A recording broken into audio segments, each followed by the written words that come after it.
প্রিয় শিক্ষার্থীবৃন্দ, আজকে অনলাইন ক্লাসে তোমাদেরকে স্বাগতম। আমি মোহাম্মদ হারুনুর রশিদ, প্রভাষক হিসাব বিজ্ঞান, বান্দরবান কেন্ট পাবলিক স্কুল ও কলেজ। কেমন আছো তোমরা? আশা করছি সকলেই ভালো আছো। পাঠ পরিচিতি, বিষয় হিসাব বিজ্ঞান, শ্রেণী একাদশ দ্বাদশ, অধ্যায় তৃতীয়, প্রথম পত্র, পাঠ শিরোনাম ব্যাংক সমন্বয় বিবরণী। আজকে আমরা বরিশাল বোর্ডের 2019 সালের 6 নং প্রশ্ন সমাধান করব। আর উদ্দীপকটা আমরা একটু দেখে নিই। জনাব সাজিদ একজন ব্যবসায়ী 2018 সালের 31 ডিসেম্বর তারিখে তার ব্যবসায়ের ব্যাংক হিসাব এবং নগদান বই পর্যালোচনা করে নিম্নলিখিত তথ্যাবলী পাওয়া গেল।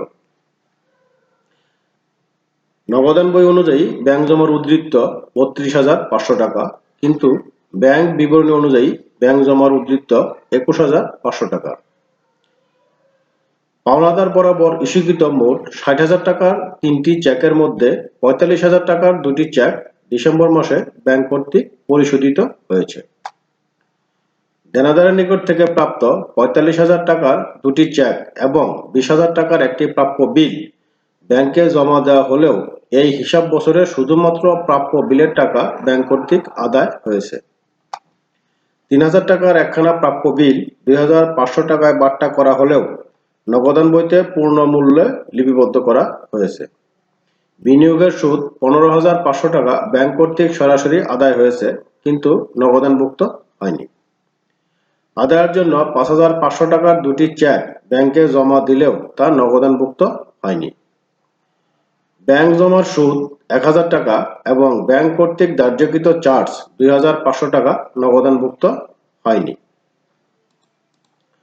প্রশ্ন ক, ব্যাংক কর্তৃক অপরিশোধিত চেক এবং অনাদায়ী চেকের পরিমাণ নির্ণয় করো। প্রশ্ন খ, প্রচলিত পদ্ধতি অবলম্বন করে ব্যাংক সমন্বয় বিবরণী প্রস্তুত করো। প্রশ্ন গ, উপরের তথ্য হতে আমানতকারীর বইতে 3, 4, 5 ও 6 নং দফাগুলোর জাবেদা দাখিলা দাও। প্রশ্ন ক এর সমাধান, ব্যাংক কর্তৃক অপরিশোধিত চেক এবং অনাদায়ী চেকের পরিমাণ নির্ণয়। এখন অপরিশোধিত চেক অর্থাৎ যে চেকগুলো পরিশোধ করতে হবে, অর্থাৎ ইস্যুকৃত চেক, যে চেকগুলো ইস্যু করা হয়েছে কিন্তু ব্যাংক কর্তৃক এখনো পরিশোধ হয় নাই, এইগুলো হলো অপরিশোধিত চেক। তাহলে এখানে ইস্যুকৃত চেকের পরিমাণ আছে মোট 60,000 টাকা।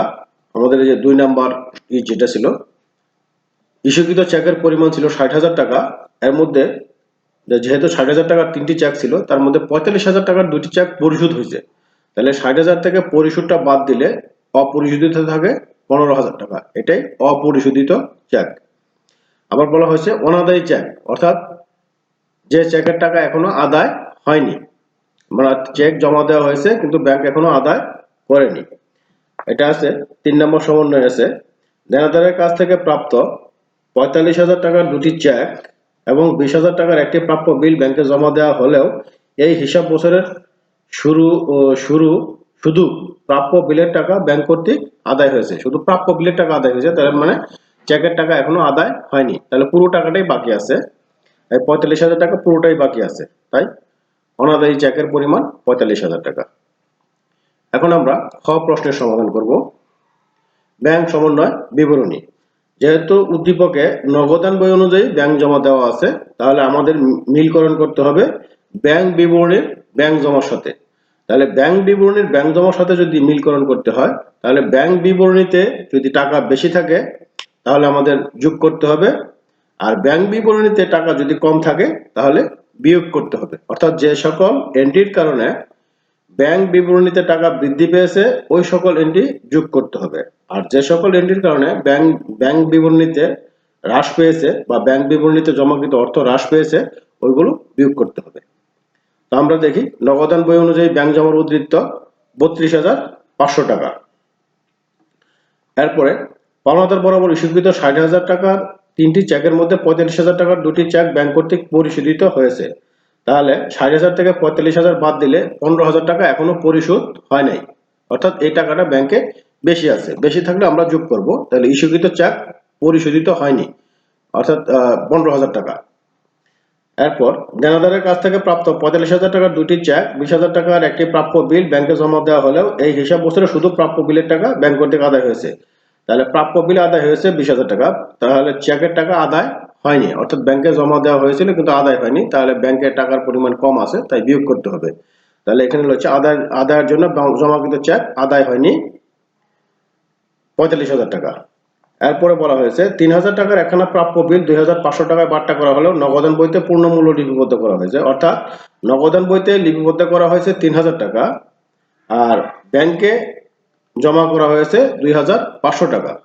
তাহলে ব্যাংকে জমা কম হয়েছে 500 টাকা, তাহলে এটা ব্যাংকে কম আছে, কম থাকার কারণে আমরা যদি ব্যাংক বিবরণীর সাথে মিল করতে হয় তাহলে বিয়োগ করতে হবে। তাই এখানে বলা বাট্টাকৃত প্রাপ্য বিল নগদান বইতে বেশি লেখা হয়েছে 500 টাকা, অর্থাৎ 3,000 টাকা থেকে 2,500 টাকা বাদ দিলে থাকে 500 টাকা। এরপর বিনিয়োগের সুদ 15,500 টাকা ব্যাংক কর্তৃক সরাসরি আদায়, ব্যাংক আদায় করছে যা নগদান বইতে লেখা হয়নি। তাহলে ব্যাংক জমার পরিমাণ বৃদ্ধি পেয়েছে, বৃদ্ধি পেলে তাহলে এটা ব্যাংক জমার সাথে মিলকরণ করতে গেলে যোগ করতে হবে। তাহলে এখানে ব্যাংক জমার সুদ যোগ করতে হবে 15,000, বিনিয়োগের সুদ যোগ করতে হবে 15,500 টাকা। এরপর আছে আদায়ের জন্য 5,500 টাকার চেক ব্যাংকে জমা দিলেও নগদানভুক্ত হয়নি, অর্থাৎ নগদান বইয়ে কম আছে ব্যাংকে বেশি আছে, যোগ করতে হবে যে আদায়ের জন্য জমাকৃত চেক নগদানভুক্ত হয়নি 5,500 টাকা। ব্যাংক জমার সুদ 1,000 টাকা, এটাও ব্যাংকে জমা হয়েছে, নগদান বইতে লেখা হয়নি। অপরদিকে ব্যাংক কর্তৃক ধার্যকৃত চার্জ, ব্যাংক চার্জ ধার্য করছে, অর্থাৎ ব্যাংক থেকে টাকাটা কেটে নেওয়া হয়েছে, তাহলে ব্যাংক জমা হ্রাস পেয়েছে, তাই এটা যেহেতু নগদান বইতে লেখা হয়নি তাই এটা বিয়োগ করতে হবে।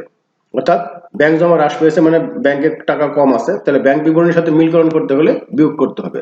তাই ব্যাংক ধার্যকৃত চার্জ 2,500 টাকা এখানে বিয়োগের দিকে লেখা হয়েছে। এখন আমরা মোট যোগফলটা যোগের দিকের যোগফলটা করলে 37,000 টাকা, তাহলে ব্যালেন্স 32,500 টাকার সাথে 37,000 টাকা যোগ করলে 69,500 টাকা। আর বিয়োগের যেটা বিয়োগের যোগফল 48,000 টাকা, এই 69,500 টাকা থেকে 48,000 টাকা বিয়োগ করলে আমরা ব্যাংক বিবরণ অনুযায়ী ব্যাংক জমা পাবো 21,500 টাকা।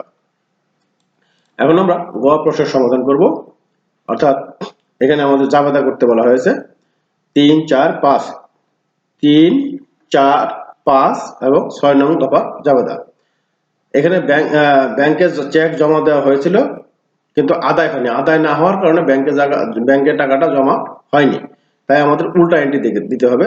তা ব্যাংকে আদায় না হলে তাহলে ব্যাংক কমছে, আর যেহেতু আমরা প্রাপ্য বিলটা প্রাপ্য হিসাবটা হ্রাস করেছিলাম, অর্থাৎ দেনাদার কমিয়েছিলাম, তা এখন দেনাদার বৃদ্ধি পাবে যেহেতু টাকাটা আদায় হয়নি, তাই প্রাপ্য হিসাব ডেবিট, ব্যাংক হিসাব ক্রেডিট। আর বাট্টাকৃত বিল বেশি লেখা হয়েছে 500 টাকা, তাহলে ব্যাংক জমা বৃদ্ধি পেয়েছে, তাহলে এটাকে এখন হ্রাস করতে হবে। তাহলে বাট্টা খরচ হিসাব ডেবিট, ব্যাংক হিসাব ক্রেডিট। 5 নম্বর এন্ট্রিতে বলা হয়েছিল যে ব্যাংক কর্তৃক বিনিয়োগের সুদ আদায়, ব্যাংক বিনিয়োগের সুদ আদায় করেছে কিন্তু হিসাবভুক্ত হয়নি, তার কারণে তাহলে ব্যাংক জমা বৃদ্ধি পাবে। ব্যাংক জমা যেহেতু সম্পদ, বৃদ্ধি পেলে ব্যাংক হিসাব ডেবিট, আর বিনিয়োগের সুদ হলো আয়, তাই বিনিয়োগের সুদটা হবে ক্রেডিট। এরপর ব্যাংকে জমা দেওয়া হয়েছিল 5,500 টাকা, যা নগদান বইতে লেখা হয়নি, তাহলে ব্যাংকে জমা দেওয়া হলে ব্যাংক জমা বৃদ্ধি পেয়েছে, তাই সম্পদ বৃদ্ধি পেয়েছে, তাই ব্যাংক হিসাব ডেবিট, আর চেকটা যেহেতু পাওয়া গেছে দেনাদারের কাছ থেকে, তাই প্রাপ্য হিসাব ক্রেডিট।